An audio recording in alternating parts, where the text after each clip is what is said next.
हमसे किसी ने प्रश्न किया, एक शिव प्रताप सिंह है आगरा से, इन्होंने पत्र भेजा कि बहुत जीवन में कठिनाइयां आती हैं, गुरुजी प्रणाम, हम आपकी कथा बहुत सुनते हैं, बहुत प्रश्नों के उत्तर हमने पाए।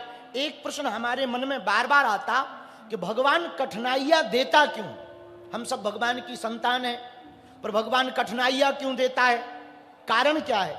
कृपा करके इसको समझाने की कृपा करें और कठिनाइयों से कैसे बचें ये भी बताएं। शिव प्रताप, एक बात बोलें बेटा, कठिनाइयों से तो कोई नहीं बच सकता है। प्रभु राम भी अपने चित्रकूट में रहे, वो भी कठिनाइयों में रहे। जब भगवान राम भी कठिनाइयों में रहे तो हम लोग तो आम हैं, हम लोग कहां से बच जाएंगे भैया? आप ये बचने का प्रश्न ही मत पूछो। और कल तो हम चित्रकूट में थे, रात को हमने कांतानाथ जी की परिक्रमा की, रात को राम घाट पे बैठे, आहा क्या आनंद है। और 3 बजे बांदा घुसे आए। हम कहा दिन में आएंगे तो आने ही नहीं देंगे, रात को आए। तो एक व्यक्ति बोला कि रात को क्यों जा रहे चोरों की तरह? हमने कहा वाह, हमारा कृष्ण कन्हैया भी तो रात को ही आया था। ठाकुर जी भी तो पृथ्वी पे रात को ही आए थे, तो हम भी बांदा रात को ही आ गए, 3 बजे आ गए। तो शिव प्रताप, तुमने पूछा कि ठोकरें क्यों मिलती हैं, कठिनाइयां क्यों आती हैं? सुनो, भगवान महान बनाने के लिए ही ठोकर देता है। संघर्ष इंसान को महान बनाता, मुसीबत इंसान को महान बनाती। स्वर्ण सोना जब तक आग में पिघलता नहीं ना, तब तक वो आभूषण नहीं बनता है। जेवर कब बनता, ज्वेलरी कब बनता? जब उसे आग में तपाया जाए। बिना सोना को तपाए आभूषण नहीं बनता। लोहा को बिना पीटे हथियार नहीं बनता। पत्थर को बिना छेनी हथौड़ा मारे मूर्ति नहीं बनता। उसी प्रकार इंसान भी महान तब तक नहीं बन सकता जब तक वो ठोकर ना खाए। ठोकरों में घबराना नहीं चाहिए, सहो। आज जो तुम पे हंस रहे ना, यदि तुम सहते रहोगे, यदि तुम बहुत मुस्कुराते रहोगे, यदि तुम प्रतिदिन सीखते रहोगे, हम तुम्हें दावे के साथ बांदा वालों कह सकते हैं, आज जो तुम पर हंस रहे ना, कल तुमसे मिलने के लिए तरसेंगे। यदि आज तुम मुसीबतों को सह लोगे, तो जो तुम्हें आज गाली दे रहे ना, हमारी बात तुम कान खोलकर सुन लेना बांदा वालों, जो तुम पर हंस रहे, जो तुम्हें गाली दे रहे, तुम सहते रहना, भगवान पर भरोसा रखना। जो तुम्हें गाली दे रहे वो तुम्हें ताली भी देंगे। बांदा के पागलों, एक बात तुम याद रखना, शिव प्रताप सिंह आगरा वाले, तुमने पूछा कि जिंदगी में कठिनाइयां क्यों आती हैं? महान बनाने के लिए भगवान मुसीबत देता है। उन मुसीबतों को, आपदा को अवसर में बदलना सीखो। किसी गांव से एक आदमी चला जा रहा था, महाराज, किसी गांव से एक आदमी चला जा रहा था। आज कथा में पहाड़ी बाबा भी विराजमान है और परमेश्वर दास जी भी महाराज जी विराजमान है। आपके चरणों को हम प्रणाम करके भगवान एक बात कहें। एक गांव में आदमी जा रहा था, उसका पैर एक पत्थर में लगा। पत्थर में लगा तो वो पत्थर उचट कर एक फूल के पास पहुंच गया, पुष्प के पास। और जैसे ही पुष्प के पास पहुंचा ना, तो फूल हंसने लगा। वो फूल रहा होगा बांदा का, वो फूल हंसने लगा कि तू पत्थर का पत्थर ही रहा, चोट ही खाता रहता है, कभी इधर लुढ़कता, कभी उधर लुढ़कता, कभी यहां जाता, कभी उधर जाता। पत्थर है ना, जिंदगी खराब है। मुझे देख, मैं फूल हूं, खुशबू है मेरे अंदर। पत्थर बेचारा कुछ नहीं बोला, क्योंकि पत्थर हमारे गांव का था, फूल बांदा का था। पत्थर बेचारा कुछ नहीं बोला, फूल हंसता रहा। और जो तुम पर हंसते हैं उनके लिए ये जवाब है, बांदा वालों, फूल हंसता रहा, पत्थर कुछ ना बोला, चुपचाप पड़ा रहा है। लेकिन वो पत्थर थोड़ा गोल मटोल था, बड़ा सुंदर था। एक महात्मा चले जा रहे थे, फूल के पास में उस पत्थर को देखा, अरे हमारे घर पर कोई शंकर जी नहीं है, ये शंकर जी की पिंडी बहुत अच्छी है, छोटी सी। वो पत्थर को उठा लिया, महात्मा ले गए अपने आश्रम। और जैसे ही आश्रम ले गए, शंकर जी मान करके तुलसी घर में रख दिया, तुलसी घड़ा में धर करके जल चढ़ा दिया, तिलक लगा दिया, हर हर बोले नमः शिवाय, कर्पूर गौरम करुणावतारम संसार सारम भुजगेंद्र हारम सदा वसंतम हृदयारविंदे भवम भवानी सहितम नमामि मंदार माला बहुकाल काली कपाल मालई आदि आदि श्लोकों से दिव्य स्तुति करने लगे, बढ़िया गाने लगे, तिलक लगाने लगे, अक्षत चढ़ाने लगे, चावल चढ़ाने लगे, अगरबत्ती लगाने लगे। तब तक याद आया फूल तो है ही नहीं है। भागे भागे बाग में गए, वही फूल तोड़ा जो हंस रहा था, क्योंकि वो बांधा का था। उसी फूल को तोड़ करके महात्मा लाए और ला करके शिवलिंग के ऊपर जो पत्थर पड़ा था ना भैया, उसी के ऊपर चढ़ा दिया। और जैसे ही चढ़ाया तो अब पत्थर मुस्कुरा करके बोला, फूल भैया उस दिन तुम हम पर हंस रहे थे, उस दिन हम चुप रहे, आज समय का खेल देखो, मैं शिव बन गया, तुम मेरे ऊपर फूल बन करके चढ़ रहे हो। बात समझ आई है?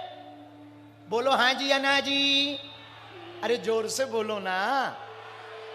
इंसान को ठोकरें महान बनाती हैं, ठोकरों से घबराओ मत।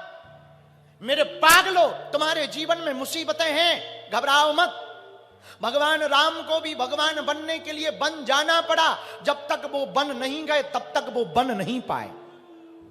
प्रभु राम बन गए, इसलिए तो बन गए।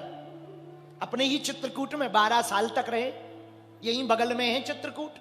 भैया जब मुसीबतें सबके जीवन में आती, मीरा के जीवन में कम मुसीबत थी क्या? विष पीना पड़ा, लोग ताने देते थे, घर वाले गालियां देते थे। भक्ति करने वाले जितने भक्त बैठे हैं, आप हनुमान चालीसा की पुस्तक को नारियल रखना, खूब प्रेम पूर्वक कथा सुनना, लोग तुम पे हंसेंगे। कहां बाबा के चक्कर में पड़े, कहां भक्ति के चक्कर में पड़े, कहां यहां वहां डोल रहे। तुम कह देना ठीक है भैया, थैंक यू वेरी मच, क्योंकि सभी कुतियां प्रयागराज जाने लगेंगी तो दोना कौन चाटेगा? हाँ, तो कोई कथा में ना आवे ना, परेशान ना हो ना, सेम टू यू बोल देना हमारी तरफ से। हाँ भैया, ठोक रहे इंसान को। मीरा के जीवन में कम था क्या? मीरा ने विष पिया, मीरा को पति ने ही विष पिलाया, गालियां दी, लोगों ने ताने दिए। मीरा के ही साथ में रहने वाले लोगों ने कहा ये तो बाबाओं के बीच में डोलती है, नाचती है, नर्तकी है, नृत्यांगना है। पर मीरा ने कुछ ना जवाब दिया। सूरदास को कम मुसीबत आई क्या? भैया सूरदास जी को भी धक्के दिए, महावीर को पत्थर मारे, पत्थर। अपने ही बगल में, यहां बांदा के बगल में राजापुर है, प्रयागराज के पास, वहां एक महात्मा का जन्म हुआ, तुलसीदास जी का। उनको भी कम मुसीबत झेलनी पड़ेगा क्या? भैया जिन्होंने रामचरितमानस लिखी ना तुलसीदास जी ने, आज घर घर जो रामचरितमानस गाई जाती, उनको भी कम मुसीबतें थोड़ी झेलनी पड़ी। बचपन काल में ही माताजी चली गई, युवा अवस्था में, जवानी में विवाह हुआ, ऐसा वैराग्य जागा कि घरवाली को छोड़ करके चले गए प्रभु की शरण में। कई लोग हमारे पास आते हैं, बोले गुरुजी आप तुलसीदास जी की महिमा गाते हो, तुलसीदास जी की तो महिमा कम है, उनकी पत्नी की ज्यादा है। हमने कहा क्यों? बोले वाह, तुलसीदास जी को तुलसीदास तो उनकी पत्नी ने बनाया, न पत्नी डांटती न तुलसीदास जी तुलसीदास बन पाते। हमने कहा भैया डांट खाने से यदि तुलसीदास बनते होते तो आज घर घर तुलसीदास बैठे होते। कितने लोग डांट नहीं खा रहे, ये तो उनके पूर्व जन्म की भक्ति का प्रताप है। लेकिन रामचरितमानस लिखने के बाद भी क्या उनके जीवन में मुसीबतें कम हुई? बोलो, अरे बोलो ना, क्या कम हुई? उनको भी परीक्षा देनी पड़ी। बोलो हाँ जी या ना जी? माता सीता जी को भी अग्नि की परीक्षा देनी पड़ी। बोलो हाँ जी या ना जी? और तो ठीक है, थॉमस एडिसन जिसने बल्ब का आविष्कार किया, विदेशी वैज्ञानिक, बल्ब का आविष्कार करने वाले थॉमस एडिसन को भी 9,999 बार अपना जो प्रयोग बल्ब बनाने का किया वो विफल हुआ उसका। 9,999 बार, 10,000वां उसका सफल हुआ प्रयोग। भैया कौन ऐसा जीवन में है जिसे कठिनाइयों से नहीं जूझना पड़ा? किसको सरलता से जिंदगी मिलती है? शिव प्रताप, तुमने पूछा कि कठिनाइयां क्यों है? इन महापुरुषों से ही देख लो, किनको कठिनाइयां नहीं है? सबको कठिनाइयां हैं। बुद्ध को भी कठिनाइयां रही, जो बुद्ध हैं, भगवान के अवतार माने गए, उनको को भी कठिनाइयां, अरे स्वयं ब्रह्म को भी इस पृथ्वी पर आकर कठिनाइयां भोगनी पड़ी। बिना चोट खाए ना कोई महान बन नहीं सकता है। चोट मिले ना घबराओ मत, धैर्य मत तोड़ो। जिसके अंदर धैर्य है वो सफल है। आज तुम बागेश्वर बाबा का नाम सुनकर आए हो, बाबा बाबा बागेश्वर बाबा ऐसा वैसा। भैया हमको भी 12 साल तक अंधेरे में रहना पड़ा, झोपड़ी में, कोई नहीं पूछता था।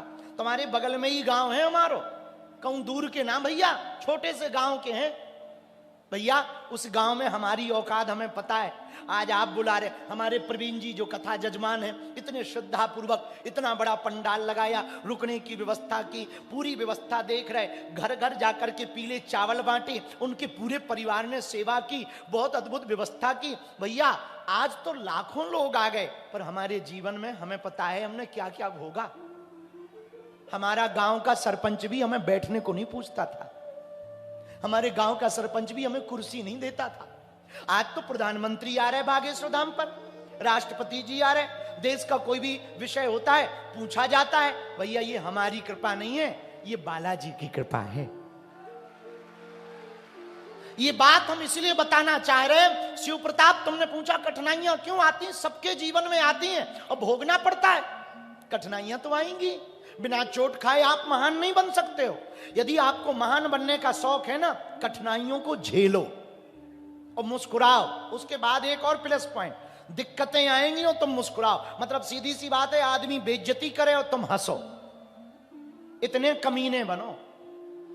हाँ सच बोल रहे हैं भैया, जिंदगी सरल थोड़ी है, बड़ी कठिन है जिंदगी भैया, बहुत कठिन। हमको ही देख लो, हमारे नाम से कई फेक वीडियो बना करके रोज हमको 500 किलोग्राम में गालियां दी जाती। इसके बावजूद आज हमने किसी के बाप के बैल छोड़ रखे का? किसी के बाप के बैलवा छोड़ लेगा? किसी के बाप के बैला नहीं छोड़े। हमें जो मिलता है कन्यादान कर देते हैं, कन्या विवाह कर देते हैं, हॉस्पिटल बना देते हैं, कैंसर हॉस्पिटल बना रहे हैं, अस्पताल बना रहे हैं, मंदिर की जगह अस्पताल, फिर भी गाली खा रहे हैं। किसी के कक्का का हमने ले रखा क्या? लेकिन इसके बाद भी हंस रहे कि सेम टू यू बेटा। ये बात बताकर हम तुमको अपनी महिमा नहीं बताना चाह रहे, ये बात बताकर हम कहना चाह रहे, बिना चोट खाए कोई महान बन नहीं सकता है। बालाजी महाराज के कृपा पात्र बागेश्वर धाम पीठाधीश्वर परम पूज्य धीरेन्द्र कृष्ण शास्त्री जी महाराज का पावन संकल्प। मध्य प्रदेश में छतरपुर के ग्राम गढ़ा में बनेगा विश्व स्तरीय कैंसर अस्पताल एवं रिसर्च सेंटर, जिसकी आधारशिला देश के यशस्वी प्रधानमंत्री नरेंद्र मोदी जी के कर कमलों से रखी जा चुकी है। 200 करोड़ रुपए की लागत वाले 100 बेड के इस अस्पताल में गरीबों का होगा मुफ्त इलाज। ये बहुत बड़ा अवसर है, बहुत बड़ा काम है। संकल्प बड़ा हो, संतों के आशीर्वाद हो, प्रभु की कृपा हो, तो समय सीमा में सब पूर्ण होता है। हमारे प्रियजनों, बागेश्वर धाम पूरे भारत के लोगों, अभी तक अस्पतालों में मंदिर थे, अब मंदिर में अस्पताल होगा। कैंसर हॉस्पिटल निर्माण हेतु सहयोग देकर पुण्य के भागी बने।